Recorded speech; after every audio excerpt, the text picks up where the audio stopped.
नमस्कार, मैं चंद्र प्रकाश वर्मा आप सभी का सीपी एस्ट्रो में स्वागत करता हूं और आज हम चर्चा करेंगे इस 24वें अध्याय में जिसका शीर्षक है विपरीत राजयोग। अभी हम विपरीत राजयोग के बारे में बात करेंगे। अब ये विपरीत राजयोग होता क्या है? अगर कोई ग्रह त्रिग्भाव अर्थात 6, 8, 12 में बैठा हो तो वह विपरीत परिस्थिति में होता है, अशुभ घर में होता है, विपरीत परिस्थिति में होता है, जिसके कारण वह ग्रह मारक हो जाता है। लेकिन अगर यह विपरीत परिस्थिति हमारे अनुकूल हो जाए तो जो योग बनता है वह विपरीत राजयोग कहलाता है। पुनः कहना चाहूँगा, 6, 8, 12 यानी त्रिग्भाव में कोई ग्रह बैठा है तो विपरीत परिस्थिति में होता है। अगर यह परिस्थिति अनुकूल हो जाए तो वह योग विपरीत राजयोग कहलाता है और वह ग्रह योग कारक हो जाता है। अगर त्रिग्भाव यानी 6, 8, 12 भाव का स्वामी, अगर इस कुंडली को देखिए, अगर 6, 8, 12 यानी त्रिग्भाव का स्वामी त्रिग्भाव में ही कहीं बैठ जाए, त्रिग्भाव का स्वामी 6, 8, 12 का स्वामी त्रिग्भाव में ही कहीं बैठ जाए और जो लग्नेश हैं वे बलवान हो, लग्न के स्वामी लग्नेश बलवान हो, लग्नेश अच्छी डिग्री में हो, लग्नेश नीच के ना हो और लग्नेश स्वयं 6, 8, 12 में ना बैठे हों, तब विपरीत राजयोग बनता है। पुनः बताना चाहूँगा कि अगर त्रिग्भाव 6, 8, 12 का स्वामी 6, 8, 12 में ही कहीं बैठ जाए और लग्नेश बलवान हो, अच्छे डिग्री पर हो और लग्नेश नीच का ना हो, लग्नेश 6, 8, 12 में स्वयं ना बैठा हो, तब विपरीत राजयोग बनता है और बहुत ही उच्च कोटि के फल मिलते हैं और वह ग्रह योग कारक की श्रेणी में गिना जाएगा। एक चीज का और ध्यान दें, विपरीत राजयोग लग्नेश पर लागू नहीं होता। लग्नेश पर विपरीत राजयोग अप्लाई नहीं होता है, लग्नेश पर विपरीत राजयोग लागू नहीं होता है।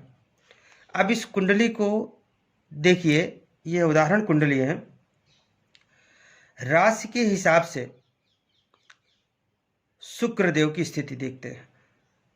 षष्ठम भाव में 2 नंबर राशि है, वृषभ राशि है, शुक्र देव की राशि है। शुक्र देव की एक राशि होती है 7 नंबर राशि, तुला राशि, जो एकादश भाव में है। ये ठीक ठाक घर है, लेकिन ये अशुभ घर है, त्रिग्भाव है। तो एक ठीक ठाक घर, एक अशुभ घर मिलने की वजह से शुक्रदेव यहाँ पर मारक हैं। हमें प्रथम दृष्टया राशि की स्थिति के अनुसार शुक्रदेव यहाँ पर मारक दिख रहे हैं, लेकिन शुक्रदेव स्वयं अगर 6, 8, 12 में बैठ जाएं, यहाँ पे देखिए षष्ठम भाव में यानी त्रिग्भाव में शुक्रदेव की राशि है, लेकिन अगर शुक्रदेव स्वयं 6, 8 या 12 भाव में बैठ जाएं, चाहे वो यहाँ पे बैठ जाएं या अष्टम भाव में बैठ जाएं शुक्रदेव या द्वादश भाव में बैठ जाएं शुक्रदेव, तो स्वयं की राशि तो 6, 8, 12 में है और स्वयं शुक्रदेव 6, 8, 12 में कहीं बैठ जाते हैं। साथ में देखिए, मान लिया 9 नंबर राशि है यहाँ पे लग्न में, तो लग्नेश हुए गुरुदेव। गुरुदेव को 2 घर मिले हुए होते हैं, 9 और 12 नंबर राशि। एक लग्न है, एक बढ़िया घर है, मातृभाव है, 2 अच्छे घर मिले हुए हैं और यह स्वयं बृहस्पति देव गुरुदेव स्वयं 13 डिग्री पर 10म भाव में विराजमान है। ये भी अच्छा घर है, प्रोफेशन का घर है और 13 डिग्री है, बहुत अच्छी 100% रिजल्ट वाला डिग्री है।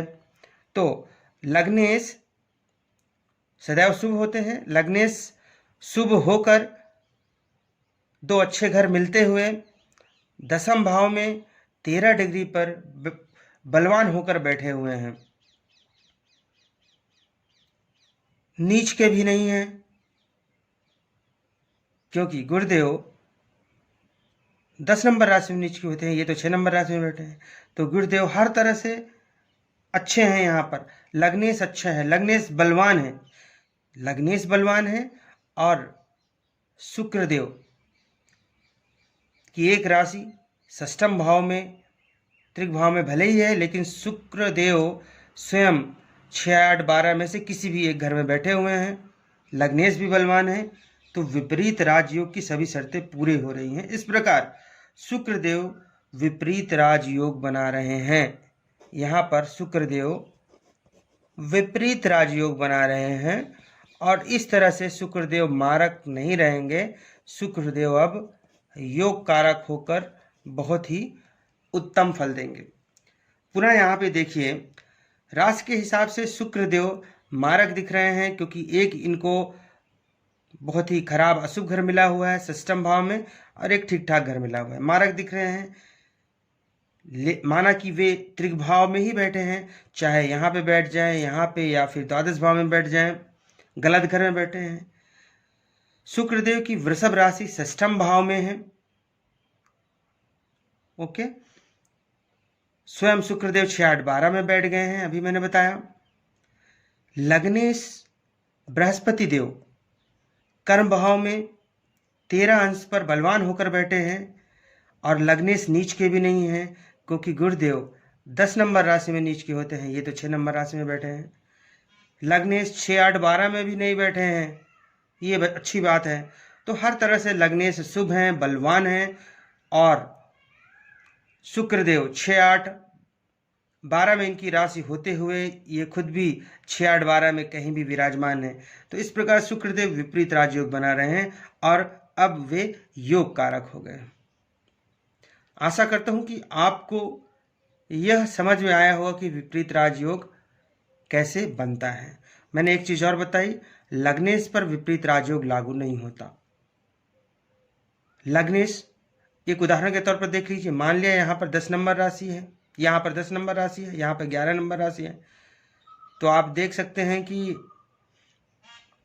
11 नंबर राशि शनिदेव की है, 10 नंबर राशि भी शनिदेव की है, लेकिन ये लग्नेश है, शनिदेव लग्नेश है। तो इस स्थिति में लग्नेश पर विपरीत राजयोग लागू नहीं होगा। ऐसा कोई अगर उदाहरण आता है तो लग्नेश पर विपरीत राजयोग लागू नहीं होता। आशा करता हूँ इसी के साथ आपको विपरीत राजयोग अच्छी तरह से समझ में आ गया होगा और आप इसी तरह से ध्यान लगाकर मेरे हर अध्याय को देखते रहिए, समझते रहिए। धन्यवाद।